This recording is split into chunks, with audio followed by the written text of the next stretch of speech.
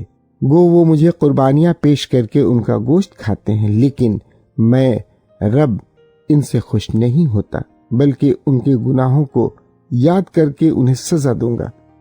تب انہیں دوبارہ مصر جانا پڑے گا۔ اسرائیل نے اپنے خالق کو بھول کر بڑے محل بنا لیے ہیں، اور یہودا نے متعدد شہروں کو قلعہ بند بنا لیا ہے، لیکن میں ان کے شہروں پر آگ نازل کر کے ان کے محلوں کو بھسم کر دوں گا۔ ہوسے باب 9۔ اے اسرائیل، خوشی نہ منا، دیگر اقوام کی طرح شادیانہ مت بجا، کیونکہ تو زنا کرتے کرتے اپنے خدا سے دور ہوتا جا رہا ہے۔ جہاں بھی لوگ گندم گاہتے ہیں وہاں تو جا کر اپنی عصمت فروشی کے پیسے جمع کرتا ہے، یہی کچھ تجھے پیارا ہے۔ اس لیے آئندہ گندم گاہنے اور انگور کا رس نکالنے کی جگہیں انہیں خوراک مہیا نہیں کریں گے، اور انگور کی فصل انہیں رس مہیا نہیں کرے گی۔ اسرائیلی رب کے ملک میں نہیں رہیں گے، بلکہ انہیں مصر واپس جانا پڑے گا۔ انہیں اسور میں ناپاک چیزیں کھانی پڑیں گی۔ وہاں وہ رب کو نہ مے کی اور نہ ذبح کی قربانیاں پیش کر سکیں گے۔ ان کی روٹی ماتم کرنے والوں کی روٹی جیسی ہوگی، یعنی جو بھی اسے کھائے وہ ناپاک ہو جائے گا۔ ہاں، ان کا کھانا صرف ان کی اپنی بھوک مٹانے کے لیے ہوگا، اور وہ رب کے گھر میں نہیں آئے گا۔ اس وقت تم عیدوں پر کیا کرو گے؟ رب کے تہواروں کو تم کیسے مناؤ گے؟ جو تباہ شدہ ملک سے نکلیں گے انہیں مصر اکٹھا کرے گا، انہیں میمفس دفنائے گا۔ خضرو پودے ان کی قیمتی چاندی پر قبضہ کریں گے، کانٹے دار جھاڑیاں ان کے گھروں پر چھا جائیں گی۔ سزا کے دن آ گئے ہیں، حساب کتاب کے دن پہنچ گئے ہیں۔ اسرائیل یہ بات جان لے، تم کہتے ہو یہ نبی احمق ہے، روح کا یہ بندہ پاگل ہے، کیونکہ جتنا سنگین تمہارا گناہ ہے اتنے ہی زور سے تم میری مخالفت کرتے ہو۔ نبی میرے خدا کی طرف سے اسرائیل کا پہرے دار بنایا گیا ہے، لیکن جہاں بھی وہ جائے وہاں اسے پھنسانے کے پھندے لگائے گئے ہیں، بلکہ اسے اس کے خدا کے گھر میں بھی ستایا جاتا ہے۔ ان سے نہایت ہی خراب کام سرزد ہوا ہے، ایسا شریر کام جیسا جبا کے باشندوں سے ہوا تھا۔ اللہ ان کا قصور یاد کر کے ان کے گناہوں کی مناسب سزا دے گا۔ رب فرماتا ہے، جب میرا اسرائیل سے پہلا واسطہ پڑا تو ریگستان میں انگور جیسا لگ رہا تھا۔ تمہارے باپ دادا انجیر کے درخت پر لگے پہلے پکنے والے پھل جیسے نظر آئے، لیکن بال فاؤز کے پاس پہنچتے ہی انہوں نے اپنے آپ کو اس شرمناک بت کے لیے مخصوص کر لیا، تب وہ اپنے عاشق جیسے مکروہ ہو گئے۔ اب اسرائیل کی شان و شوکت پر پرندے کی طرح اڑ کر غائب ہو جائے گی۔ آئندہ نہ کوئی امید سے ہوگی نہ بچہ جنے گی۔ اگر وہ اپنے بچوں کو پروان چڑھنے تک پالیں تو بھی میں انہیں بے اولاد کر دوں گا، ایک بھی نہیں رہے گا۔ ان پر افسوس جب میں ان سے دور ہو جاؤں گا۔ پہلے جب میں نے اسرائیل پر نظر ڈالی تو سور کی مانند شاندار تھا، اسے شاداب جگہ پر پودے کی طرح لگایا گیا تھا، لیکن اب اسے اپنی اولاد کو باہر لا کر قاتل کے حوالے کرنا پڑے گا۔ اے رب، انہیں دے، کیا دے؟ ہونے دے کہ ان کے بچے پیٹ میں ضائع ہو جائیں، کہ عورتیں دودھ نہ پلا سکیں۔ رب فرماتا ہے، جب ان کی تمام بے دینی جلجال میں ظاہر ہوئی تو میں نے ان سے نفرت کی۔ ان کی بری حرکتوں کی وجہ سے میں انہیں اپنے گھر سے نکال دوں گا، آئندہ میں انہیں پیار نہیں کروں گا۔ ان کے تمام رہنما سرکش ہیں، اسرائیل کو مارا گیا، لوگوں کی جڑ سوکھ گئی اور وہ پھل نہیں لا سکتے۔ ان کے بچے پیدا ہو بھی جائیں تو بھی ان کی قیمتی اولاد کو مار ڈالوں گا۔ میرا خدا انہیں رد کرے گا، اس لیے کہ انہوں نے اس کی نہیں سنی، چنانچہ انہیں دیگر اقوام میں مارے مارے پھرنا پڑے گا۔ ہوسے باب 10۔ اسرائیل انگور کی پھلتی پھولتی بیل تھا جو کافی پھل لاتی تھی، لیکن جتنا اس کا پھل بڑھتا گیا اتنا ہی وہ بتوں کے لیے قربان گاہیں بناتا گیا۔ جتنا اس کا ملک ترقی کرتا گیا اتنا ہی وہ دیوتاؤں کے مخصوص ستونوں کو سجاتا گیا۔ لوگ دو دلے ہیں اور اب انہیں ان کے قصور کا اجر بھگتنا پڑے گا۔ رب ان کی قربان گاہوں کو گرا دے گا، ان کے ستونوں کو مسمار کرے گا۔ جلد ہی وہ کہیں گے، ہم اس لیے بادشاہ سے محروم ہیں کہ ہم نے رب کا خوف نہ مانا۔ لیکن اگر بادشاہ ہوتا تو بھی وہ ہمارے لیے کیا کر سکتا؟ وہ بڑی باتیں کرتے، جھوٹی قسمیں کھاتے اور خالی عہد باندھتے ہیں۔ ان کا انصاف ان زہریلے خضرو پودوں کی مانند ہے جو بیج کے لیے تیار شدہ زمین سے پھوٹ نکلتے ہیں۔ سامریا کے باشندے پریشان ہیں کہ بیت آون میں بچھڑے کے بت کے ساتھ کیا کیا جائے گا۔ اس کے پرستار اس پر ماتم کریں گے، اس کے پجاری اس کی شان و شوکت یاد کر کے واویلا کریں گے، کیونکہ وہ ان سے چھین کر پردیس میں لے جایا جائے گا۔ ہاں، بچھڑے کو ملک اسور میں لے جا کر شہنشاہ کو خراج کے طور پر پیش کیا جائے گا۔ اسرائیل کی رسوائی ہو جائے گی، وہ اپنے منصوبے کے باعث شرمندہ ہو جائے گا۔ سامریا نیست و نابود، اس کا بادشاہ پانی پر تیرتی ہوئی ٹہنی کی طرح بے بس ہوگا۔ بیت آون کی وہ اونچی جگہیں تباہ ہو جائیں گی جہاں اسرائیل گناہ کرتا رہا ہے۔ ان کی قربان گاہوں پر کانٹے دار جھاڑیاں اور اونٹ کٹارے چھا جائیں گے۔ تب لوگ پہاڑوں سے کہیں گے، ہمیں چھپا لو، اور پہاڑیوں کو ہم پر گر پڑو۔ رب فرماتا ہے، اے اسرائیل، جبہ کے واقعے سے لے کر آج تک تو گناہ کرتا آیا ہے، لوگ وہیں کے وہیں رہ گئے ہیں۔ کیا مناسب نہیں کہ جبہ میں جنگ ان پر ٹوٹ پڑے جو اتنے شریر ہیں؟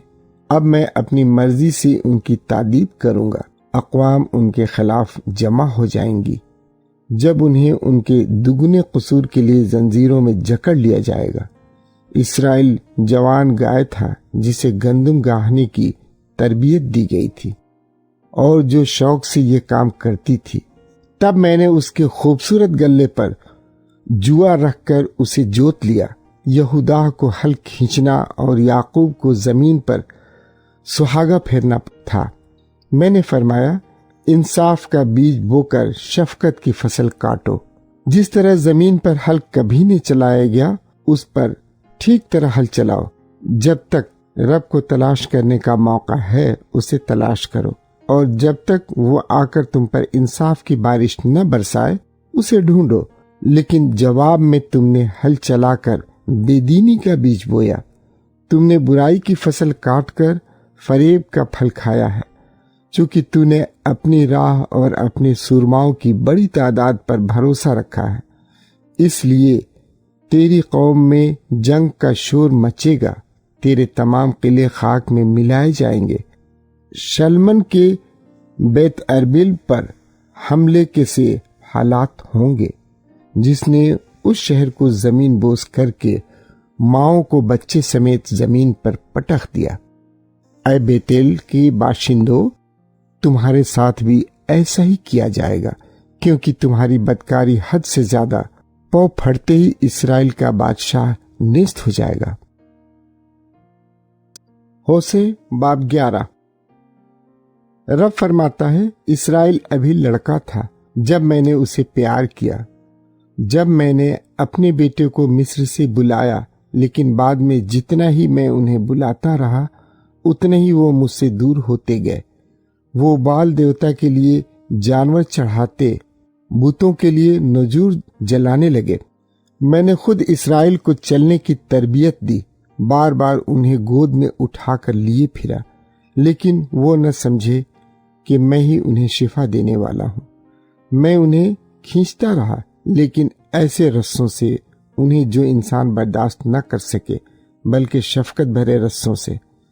میں نے ان کے گلے پر کا جوا ہلکا کر دیا اور نرمی سے انہیں خوراک کھلائی۔ کیا انہیں ملک مصر واپس نہیں جانا پڑے گا، بلکہ اسور ہی ان کا بادشاہ بنے گا، اس لیے کہ وہ میرے پاس واپس آنے کے لیے تیار نہیں۔ تلوار ان کے شہروں میں گھوم گھوم کر غیب دانوں کو ہلاک کرے گی، اور لوگوں کو ان کے غلط مشوروں کے سبب سے کھاتی جائے گی، لیکن میری قوم مجھے ترک کرنے پر تلی ہوئی ہے۔ جب اسے اوپر اللہ کی طرف دیکھنے کو کہا جائے تو اس میں سے کوئی بھی اس طرف رجوع نہیں کرتا۔ اے اسرائیل، میں تجھے کس طرح چھوڑ سکتا ہوں؟ میں تجھے کس طرح دشمن کے حوالے کر سکتا ہوں؟ کس طرح ادما کی طرح دوسروں کے قبضے میں چھوڑ سکتا ہوں؟ کس طرح زبوئیم کی طرح تباہ کر سکتا ہوں؟ میرا ارادہ سراسر بدل گیا ہے۔ میں تجھ پر شفقت کرنے کے لیے بے چین ہوں۔ نہ میں اپنا سخت غضب نازل کروں گا، نہ دوبارہ اسرائیل کو برباد کروں گا، کیونکہ میں انسان نہیں بلکہ خدا ہوں، وہ قدوس جو تیرے درمیان سکونت کرتا ہے۔ میں غضب میں نہیں آؤں گا۔ اس وقت وہ رب کے پیچھے ہی چلیں گے، تب وہ شیر ببر کی طرح دہاڑے گا، اور جب دہاڑے گا تو اس کے فرزند مغرب سے لرزتے ہوئے واپس آئیں گے۔ وہ پرندوں کی طرح پھڑپھڑاتے ہوئے مصر میں سے آئیں گے، تھر تھراتے کبوتروں کی طرح اسور سے لوٹیں گے، پھر میں انہیں ان کے گھروں میں بسا دوں گا۔ یہ میرا رب کا فرمان ہے۔ اسرائیل نے مجھے جھوٹ سے گھیر لیا، فریب سے میرا محاصرہ کر لیا، لیکن یہودا بھی مضبوطی سے اللہ کے ساتھ نہیں ہے، بلکہ آوارہ پھرتا ہے، حالانکہ قدوس خدا وفادار ہے۔ ہوسے باب 12۔ اسرائیل ہوا چرنے کی کوشش کر رہا ہے، پورا دن وہ مشرقی لو کے پیچھے بھاگتا رہتا ہے۔ اس کے جھوٹ اور ظلم میں اضافہ ہوتا جا رہا ہے۔ اسور سے عہد باندھنے کے ساتھ ساتھ وہ مصر کو بھی زیتون کا تیل بھیج دیتا ہے۔ رب عدالت میں یہودا سے بھی لڑے گا۔ وہ یعقوب کو اس کے چال چلن کی سزا، اس کے اعمال کا مناسب اجر دے گا، کیونکہ ماں کے پیٹ میں ہی اس نے اپنے بھائی کی ایڑی پکڑ کر اسے دھوکہ دیا۔ جب بالغ ہوا تو اللہ سے لڑا، بلکہ فرشتے سے لڑتے لڑتے اس پر غالب آیا۔ پھر اس نے روتے روتے اس سے التجا کی کہ مجھ پر رحم کر۔ بعد میں یعقوب نے اللہ کو بیتل میں پایا، اور وہاں خدا اس سے ہم کلام ہوا۔ رب جو لشکروں کا خدا ہے اور جس کا نام رب ہی ہے، اس نے فرمایا، اپنے خدا کے پاس واپس آ کر رحم اور انصاف قائم رکھ، کبھی اپنے خدا پر امید رکھنے سے باز نہ آ۔ اسرائیل تاجر ہے جس کے ہاتھ میں غلط ترازو ہے، اور جسے لوگوں سے ناجائز فائدہ اٹھانے کا بڑا شوق ہے۔ وہ کہتا ہے، میں امیر ہو گیا ہوں، میں نے کثرت کی دولت پائی ہے، کوئی ثابت نہیں کر سکے گا کہ مجھ سے یہ تمام ملکیت حاصل کرنے میں کوئی قصور یا گناہ سرزد ہوا ہے۔ لیکن میں رب جو مصر سے تجھے نکالتے وقت آج تک تیرا خدا ہوں، میں یہ نظر انداز نہیں کروں گا۔ میں تجھے دوبارہ خیموں میں بسنے دوں گا۔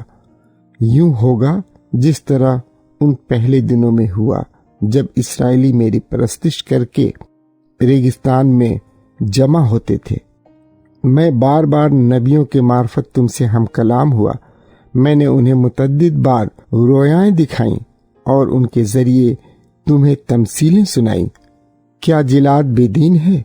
اس کے لوگ ناکارہ ہی ہیں۔ جلاد میں لوگوں نے 60 قربان کیے ہیں، اس لیے ان کی قربان گاہیں ملبے کے ڈھیر بن جائیں گے۔ وہ بیج بونے کے لیے تیار شدہ کھیت کے کنارے پر لگے پتھر کے ڈھیر جیسی بنیں گے۔ یعقوب کو بھاگ کر ملک آرام میں پناہ لینی پڑی۔ وہاں وہ بیوی ملنے کے لیے ملازم بن گیا۔ عورت کے باعث اس نے بھیڑ بکریوں کی گلہبانی کی، لیکن بعد میں رب نبی کی معرفت اسرائیل کو مصر سے نکال لایا اور نبی کے ذریعے اس کی گلہبانی کی، تو بھی اسرائیل نے اسے بڑا طیش دلایا۔ اب انہیں ان کی قتل و غارت کا اجر بھگتنا پڑے گا۔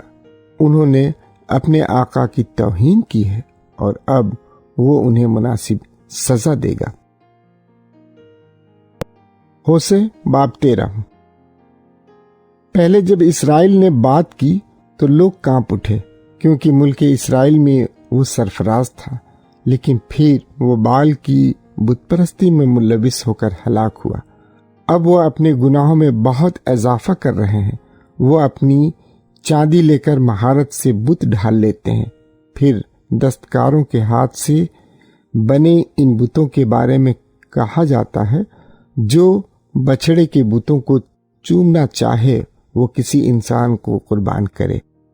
اس لیے وہ صبح سویرے کی دھند جیسے عارضی اور دھوپ میں جلد ہی ختم ہونے والی اوس کی مانند ہوں گے۔ وہ گاہتے وقت گندم سے الگ ہونے والے بھوسے کی مانند ہوا میں اڑ جائیں گے، گھر میں سے نکلنے والے دھوئیں کی طرح ضائع ہو جائیں گے۔ لیکن میں رب تجھے مصر سے نکالتے وقت سے لے کر آج تک تیرا خدا ہوں۔ تجھے میرے سوا کسی اور کو خدا نہیں جاننا ہے، میرے سوا اور کوئی نجات دہندہ نہیں ہے۔ ریگستان میں نے تیری دیکھ بھال کی، وہاں جہاں تپتی گرمی تھی وہاں انہیں اچھی خوراک ملی، لیکن جب وہ جی بھر کر کھا سکے اور سیر ہوئے تو مغرور ہو کر مجھے بھول گئے۔ یہ دیکھ کر میں ان کے لیے شیر ببر بن گیا ہوں۔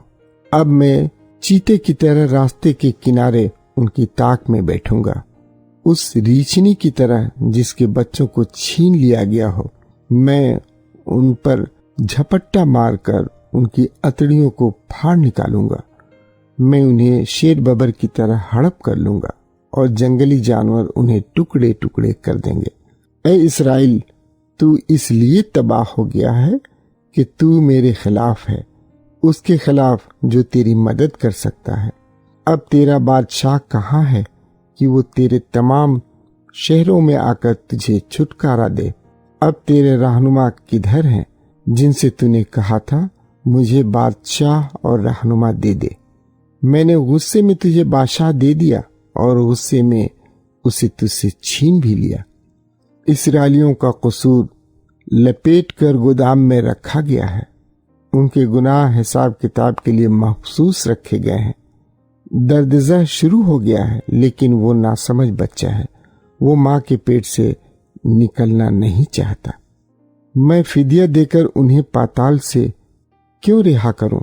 میں انہیں موت کی گرفت سے کیوں چھڑاؤں؟ اے موت، تیرے کانٹے کہاں رہے؟ اے پاتال، تیرا ڈنک کہاں رہا؟ اسے کام میں لا، کیونکہ میں ترس نہیں کھاؤں گا، خواہ وہ اپنے بھائیوں کے درمیان پھلتا پھولتا کیوں نہ ہو۔ تو بھی رب کی طرف سے مشرقی لو اس پر چلے گی، اور جب ریگستان سے آئے گی تو اسرائیل کے کنویں اور چشمے خشک ہو جائیں گے، ہر خزانہ، ہر قیمتی چیز لوٹ کا مال بن جائے گا۔ سامریہ کے باشندوں کو ان کے قصور کی سزا بھگتنی پڑے گی، کیونکہ وہ اپنے خدا سے سرکش ہو گئے ہیں۔ دشمن انہیں تلوار سے مار کر ان کے بچوں کو زمین پر پٹخ دے گا اور ان کی حاملہ عورتوں کے پیٹ چیر ڈالے گا۔ ہوسے باب 14۔ اے اسرائیل، توبہ کر کے رب اپنے خدا کے پاس واپس آ، کیونکہ تیرا قصور تیرے زوال کا سبب بن گیا ہے۔ اپنے گناہوں کا اقرار کرتے ہوئے رب کے پاس واپس آؤ۔ اس سے کہو ہمارے تمام گناہوں کو معاف کر کے ہمیں مہربانی سے قبول فرما، تاکہ ہم اپنے ہونٹوں سے تیری تعریف کر کے تجھے مناسب قربانی ادا کر سکیں۔ قصور ہمیں نہ بچائے، آئندہ ہم گھوڑوں پر سوار ہو جائیں گے، نہ کہیں گے کہ ہمارے ہاتھوں کی چیزیں ہمارا خدا ہیں، کیونکہ تو ہی یتیم پر رحم کرتا ہے۔ تب رب فرمائے گا، میں ان کے بے وفائی کے اثرات ختم کر کے انہیں شفا دوں گا۔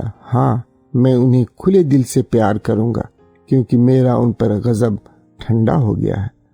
اسرائیل کے لیے میں شبنم کی مانند ہوں گا، تب وہ سوسن کی مانند پھول نکالے گا، لبنان کے دیودار کے درخت کی طرح جڑ پکڑے گا، اس کی کونپلیں پھوٹ نکلیں گی اور شاخیں بن کر پھیلتی جائیں گی۔ اس کی شان زیتون کے درخت کی مانند ہوگی، اس کی خوشبو لبنان کے دیودار کے درخت کی خوشبو کی طرح پھیل جائے گی۔ لوگ دوبارہ اس کے سائے میں جا بسیں گے، وہاں وہ اناج کی طرح پھلیں پھولیں گے، انگور کے سے پھول نکالیں گے۔ دوسری ان کی یوں تعریف کریں گے جس طرح لبنان کی عمدہ مے ہے۔ تب اسرائیل کہے گا، میرا بتوں سے کیا واسطہ، میں ہی تیری سن کر تیری دیکھ بھال کروں گا۔ میں جونیپر کا سایہ دار درخت اور تو مجھ سے ہی پھل پائے گا۔ کون دانش مند ہے وہ سمجھ لے، کون صاحب فہم ہے وہ مطلب جان لے، کیونکہ رب کی راہیں درست ہیں۔ راست باز ان پر چلتے رہیں گے، لیکن سرکش ان پر چلتے وقت ٹھوکر کھا کر گر جائیں گے۔